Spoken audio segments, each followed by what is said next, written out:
What's up, guys? Welcome back to the channel. Appreciate you tuning in as always. Today we're doing a ThumperFab bumper and bulkhead with the KFI 5000 winch with wireless controller. It's going on this Can-Am we've been working on in the last few videos. So we'll go ahead and move this stuff out of the way. Let's open this up. Cut it open already. Show you guys what's included.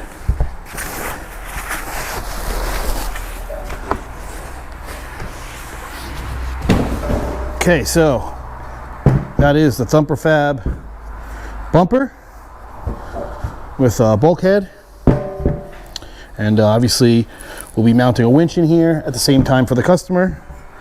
So awesome stuff. I don't know if you guys are very familiar with ThumperFab. They've been around for a while. They make some really top-notch stuff. We sell everything that they make right on teamfasmotorsports.com, or you can give us a call at 914-799-5558. And again, if you find the video helpful, click like. If you have any questions, go ahead and leave us a comment. And as always, if you can, subscribe to the channel here. It really helps us out moving forward and getting more content out for you guys. So obviously you have your fair lead here. You have your mounts. So this should not be too bad of an install. The hardest part is obviously, if you're an X3 owner, you know, getting off this front clip. But there's a ton of videos on YouTube on how to do it. It does all come off on one piece if you do it the right way. So I definitely recommend looking one of those videos up. We're gonna go ahead and get this front clip off and then start going through the install process of this bumper. Okay, so what I'll do is, like I said, you can pop on YouTube and just find a whole bunch of videos about taking this front clip off. But I'll just run through the instructions so you guys know the process that we're gonna be doing. First of all, you're gonna disconnect your headlights and your running lights, the two plugs. Then it's a T30. There's a total of 12 bolts here holding it in. So you got bolts here, bolts up there. You have one here behind the fuel door. You have some behind here by the headlights that you'll need to have a 10mm on the back of to get those loose. That's these two right here, this one and this one. And then we'll just go ahead and start getting the rest of these off. A lot of them are body clips.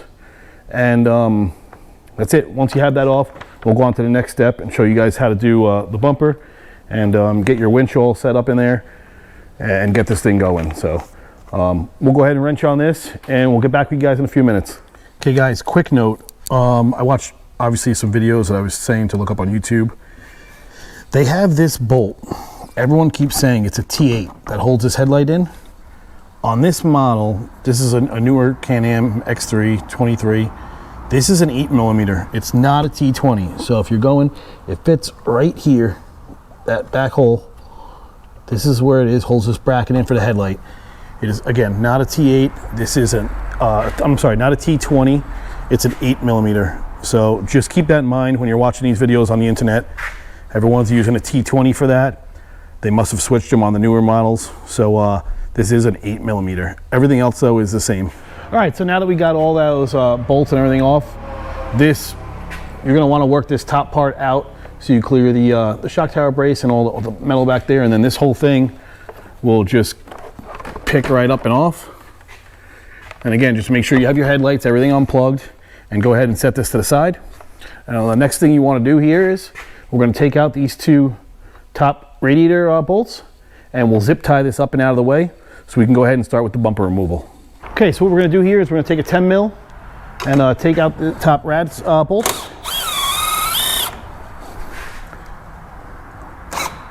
They do have a nut on the back.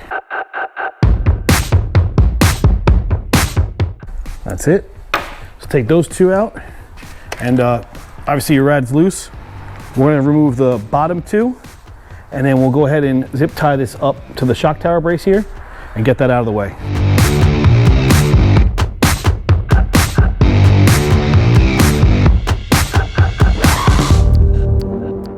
The washer and the nut do go on the outside on the lower bracket. If you want, obviously you can just put these right back into place where you took them out. All four, top and bottom, are all the same. So it doesn't matter if you mix them up, but those four will go in that order. And we're gonna take this and we're just gonna go ahead and zip tie it up here, get that out of the way, and then we can start on the bottom bumper removal. That's it. So that's all it has to do is hold it in place so we can take this out and not have the rad slam to the ground because it does mount here and here. Okay, so now you have 4 18 mils, one here, one down bottom and the same on the other side.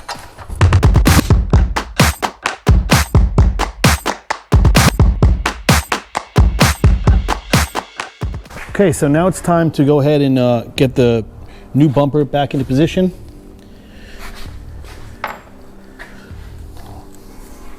Just gonna gently slide it up underneath the rad. Slide right into place like that. Then I'll go ahead and get the nuts back on here. Okay, so now that this is in place, you can go ahead and tighten up all of the 18 mils that we took out for the stock bumper. Now, there is one thing on this. There are some inserts that go down here in the rad. So just make sure that those you're gonna, take out of the old one. Make sure you fit them in if they need to go into the new one. I'm not sure if this new one uses it yet, but we'll tackle that when we get there. But just, I know these did fall on the floor, so we'll take a look at that. But right now we're gonna tighten this up. And then before we go any further, you have to go next step and go ahead and get your winch mounted. So that'll be our next step here after we get this tightened down. Okay, so the next step is now we're gonna go ahead and get our winch hooked up to the front bumper here.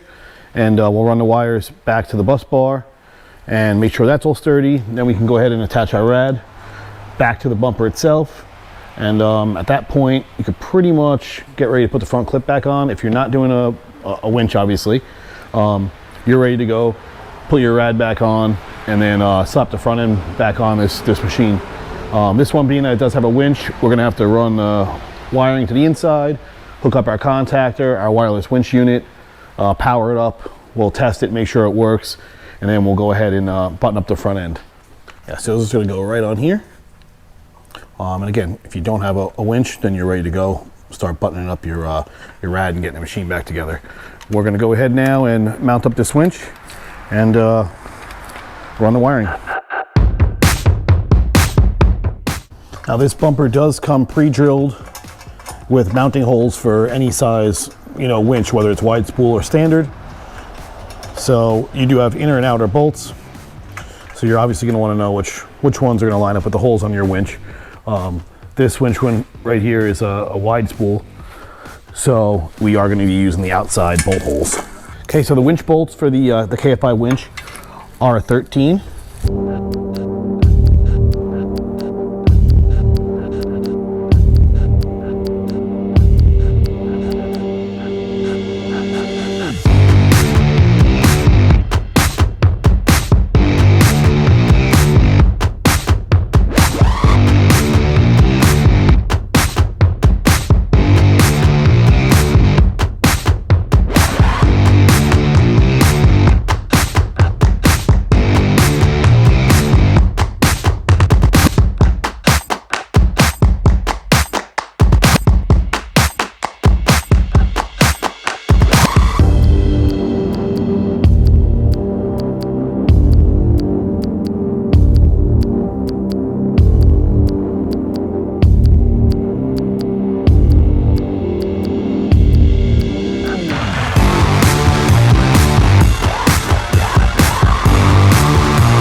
Okay, once your winch is mounted in here, you can go ahead and cut the zip tie holding the rope and run that out here to the fair lead if you want.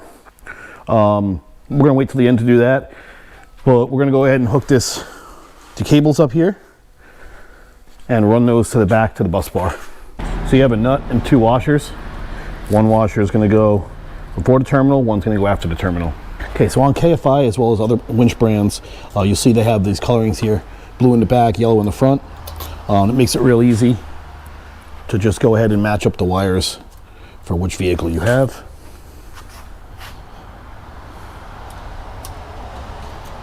You can leave these loose for now because once we get the front clip on, we're going to go ahead and run these up out of the way of all the suspension components and get them routed nice and neat. Go in through the firewall up here. You can see here, run up and over. I'll zip tie down here, but you're gonna follow your main wiring harness right through the firewall. Okay, so once you're in through the firewall, we'll go ahead and pop this panel just so that we can get up and reach the yellow wires coming through. There's no other real good way to do that. Now, the easiest way is going to be to pull this panel so we can kind of get behind here, and we'll run it up and come down and just follow the same route we did with some other wiring here along the main harness back here to the bus bar. Now over here is where we're going to mount the contactor. So we're going to do that right back in this area. Run the yellow and the blue to it. Then your hot and your ground will go right to the bus bar. T30 here. You have another T30 on the other side, and that'll actually come out, and then you can get your whole hand in there. So we'll see if we can snake them first. Okay, so you are able to reach those from the driver's side.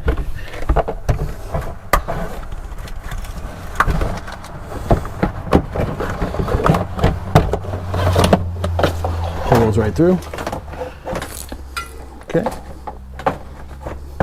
I'm gonna go right underneath here like we did with the other ones. Up and over, run them to the back here. So you do have enough room to zip tie them and keep them out of the way of the coolant lines. So we'll run some zip ties on those and get those installed. But before we do that, we're gonna go ahead and make sure we have plenty of slack and nothing's in the way up here before we go any further. So we'll do that first and then check right back and get that all wired up. Okay, so this is where we're going to mount our contactor. We actually already mounted it. There's enough thick plastic back here you can screw right into this. That is where the Can-Am stock contactor would go on this vehicle anyway. Then we're just going to run our wires up along here, zip tie them into place, and we're going to do blue to blue, yellow to yellow. So we'll probably loop them back this way so there's no slack. Fits perfect. These are going to be your wires that go to your wireless remote and your winch switch. So we'll wire that in next, and then we could probably feed that right through some of the, depending on where we're going to put the switch, some of the zip ties. So don't zip tie it all up yet, but we're thinking probably the winch switch will go right here is where we're going to put it. So we'll go ahead and wire this up now and show you how that's all done. So that's how those two will line up. And again, this is all going to get tucked right in here neatly, zip tied up at the end. So your next step now is figure out where your switch is. We have a wireless setup on this, so we're going to plug that into here, our wireless. It'll have extra pigtails so you can go to your switch up here, which we're going to cut out, put that in, connect this all up. Then we'll run our hot and our ground to here. So at this time, we're going to go back through, tighten up the cables on the front, tighten these cables up, and then we'll be ready for the next step. Yeah, so when you put your, if you're doing a wireless controller, if you put your wireless controller in, just make sure you do cover up the terminals totally. They do, they have rubber on each side that fit into each other. So that's obviously your antenna. We're going to mount that down here. And then looks like we have a power wire here. And this will obviously be your ground. So we'll do that one. That's also probably going to go right here to this ground. Wire that in.